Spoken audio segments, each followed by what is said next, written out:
What's going on, everyone? Welcome back to the Rewatch. George and Max from the Unqualified Filmbros podcast here. We're going through the entire MCU. Blah, blah, blah. You already know that. We've done almost 30 of these by now. Spin the logo. Let's talk about Shang-Chi. So, Max, Shang-Chi and the Legend of the Ten Rings. Yeah. This is a new character, a lot of new characters, new fighting style and action sequences, new musical style, new visuals, different realm with the village of Talo, new powers with the Ten Rings. It's so fresh what he got for me.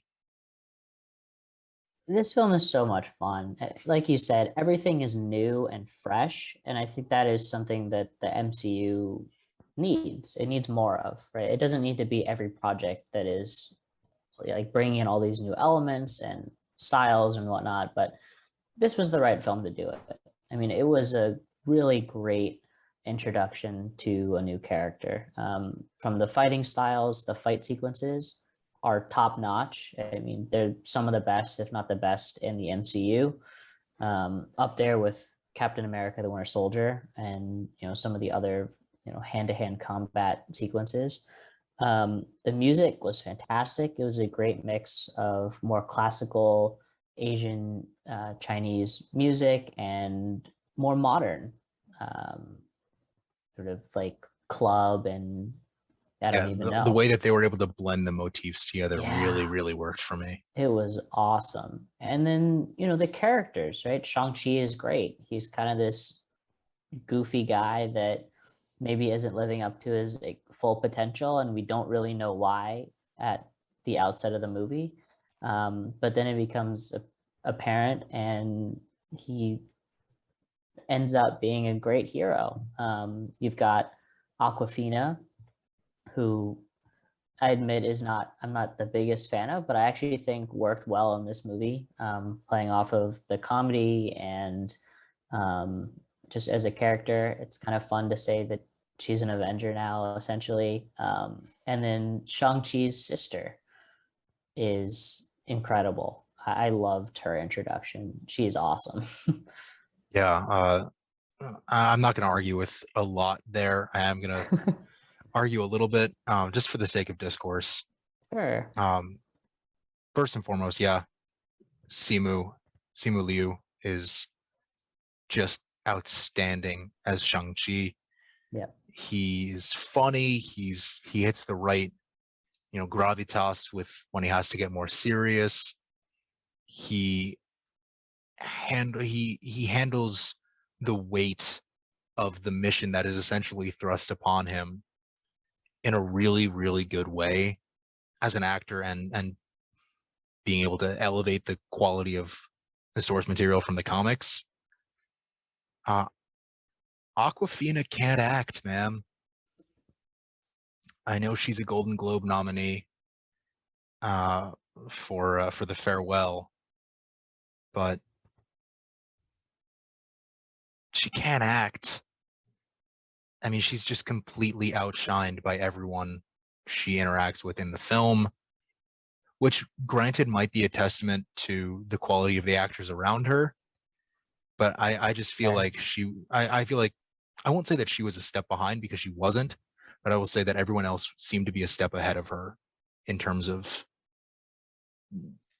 just going about their roles. Yeah, especially Meng'er Zhang as Xialing. Yep. That character is so damn cool. Yeah. And the performance that is given for that character, we've seen Natasha Romanoff and Hope Van Dyne and Carol Danvers and all of these badass women in the Avengers kicking ass. But Xialing takes it to another level. She just, oh man, it's so cool to watch her do her thing in this movie, whether she's, running the club in Macau, or whether she's, fighting soul-sucking monsters in Talo, or shooting shit with Shang-Chi and Katie and Trevor Slattery. By the way, Trevor Slattery, Ben Kingsley, we've talked about range so many times on this channel. Ben Kingsley can play Gandhi and Trevor Slattery in the same career. Yep. It's I love the character work of all of the actors. You know what, we'll say including Aquafina, because in principle, Katie is a great character. I don't think the Yeah. performance was that great, but to have that person by Shang-Chi's side for the whole film was fun. And I think that's what the character is best for. A little bit of Mary Sueing with the archery and firing the one shot that killed the Dweller in Darkness. I could have done with some other way to get rid of that monstrous beast.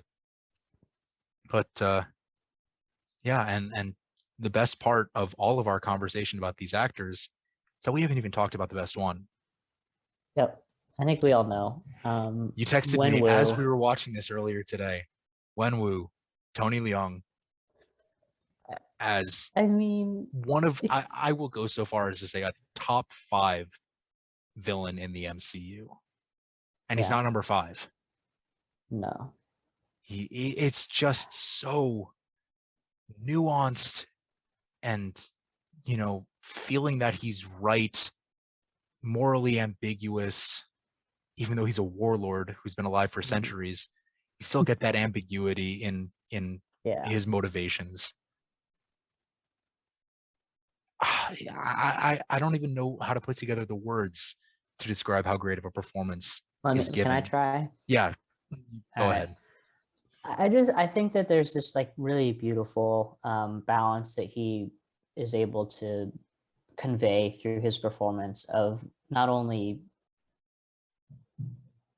strength, but also vulnerability and grief and sadness. I obviously his whole motivation is surrounded is all about missing his wife, right? And I think that's something that everybody can relate to, missing a loved one, and grieving for their loss and missing them, and being able to understand the lengths that somebody would go to try and save them or bring them back if given the chance.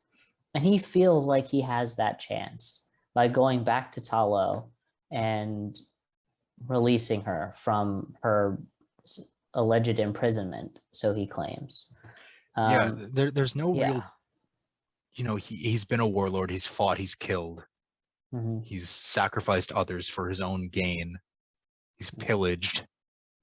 But in the present day of the movie, of the timeline we see play out in the film, the main timeline, not the flashbacks, right, there really isn't much villainy to him, because he's not trying to release the Dweller in Darkness. He's not trying, in large part, to burn Talo to the ground, even though he talks about, if they don't let her go, we're gonna attack them. But his mind is focused on bringing back what he's lost. And he really is a good portrayal, as great as the portrayals in Phase 4 have been, of grief and what that does to people. So I think, Tony Leung, top notch. Yeah, because and another thing, I think it works that he isn't really ever like a threatening villain in that sense. He's not a traditional, oh shoot, like he's showing up on screen, we better get ready for some violence or like killing or whatever. No, it's I can't wait to see him on screen next, to see what he says, how he interacts with whoever he's with on screen, and how it furthers his own motivations, as well as pushing back against the supposed, good and bad dichotomy that we're accustomed to within superhero movies. Like, the lines are blurred. And that's what's brilliant about the performance, the character, and part of the movie. Yeah. And just, beyond the cast, as we've talked about, the action sequences, on the bus and in the club, Yeah. With all those great cameos in the club with Wong and Abomination, and you get Masters of the Mystic Arts and Extremis patients, and so many Easter eggs.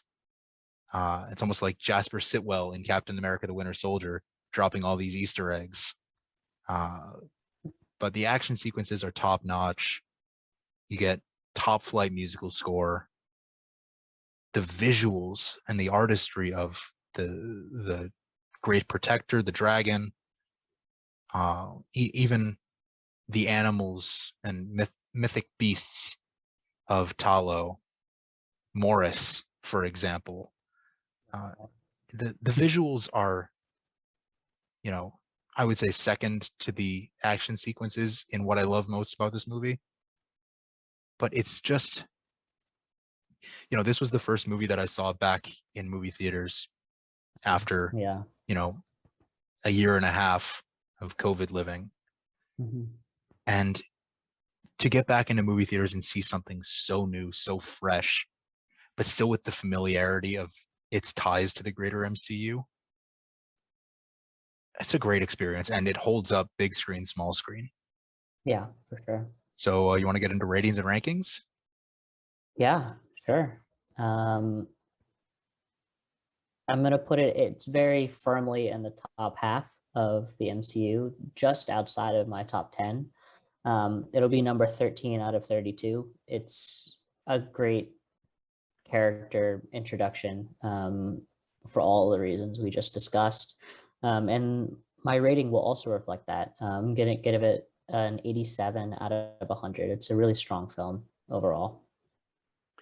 Yeah. I'm also going to be in the teens with my ranking. It's going to be lower than yours, which is fine.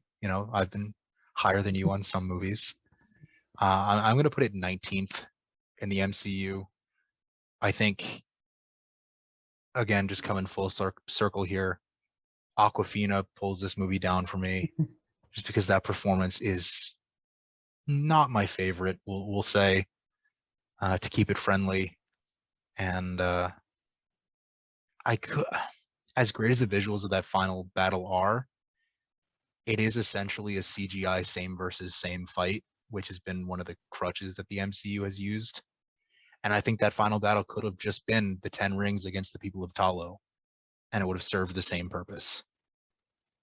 The Dweller in Darkness is this huge villain in the comics, kind of underserved. Like we talked about Taskmaster a couple days ago.